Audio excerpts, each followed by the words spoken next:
සමහර අය ගෙදර බුදු කුටියේ මිදුලෙන් ගෙදර ඇතුලෙන් තියෙනවා. ගෙදර කාමරයක තියෙන එක හොඳද බුදු පහන. ඉතින් මෙහෙමයි. ඒක මිදුලෙන් තිබුණත් ඇතුලෙන් තිබුණත් හොඳට ගරුසරු ඇතුව ඒක හදලා තියන්නට ඕනේ. කාමරයක තියෙන එක ගත්තම ඉතින් අපි උනත් ඉන්න තියෙන කුටි වල සමහරලාට තියෙනවා. නමුත් ඒක සමහර ලොකු ස්වාමීන් වහන්සේලා කැමති නෑ. මොකද කාමරයක තියෙනකොට ඒ ගරුත්වය අපි සමහර ඇඳුම් මාරු කරනවා බුදු පිළිම ඉස්සරහා.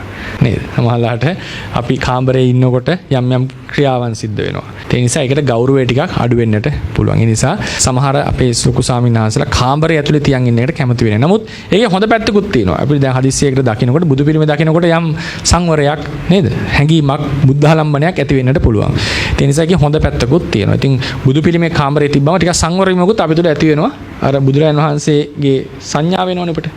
ඒ නිසා ඒකේ හොඳ පැත්තකුත් තියෙනවා. අර වගේ අගෞරව පැත්තෙන් කට්ටිය බලන ක්‍රමයකුත් තියෙනවා. නමුත් ඕනම තැනක බුදු කුටියක් තියෙනවා. එතන පොඩ්ඩක් පිරිසුදු කරලා, එතන මකුළු දැල් බැඳින්න දෙන්නේ නැතුව සතියකට පාරක් හරි එතන දූවිලි ටික අයින් කරලා, පිළිමේ වහන්සේ පිරිසුදු කරලා පිළිවෙලකට ඒක තියන්න අවශ්‍යයි. පහන් දැල්වනවා කියන එක අනිවාර්ය නෑ. මල් පහන් පූජා කරනවා කියන එක අනිවාර්ය නෑ. කරන්න පුළුවන් නම් ඒක ලොකු දෙයක්.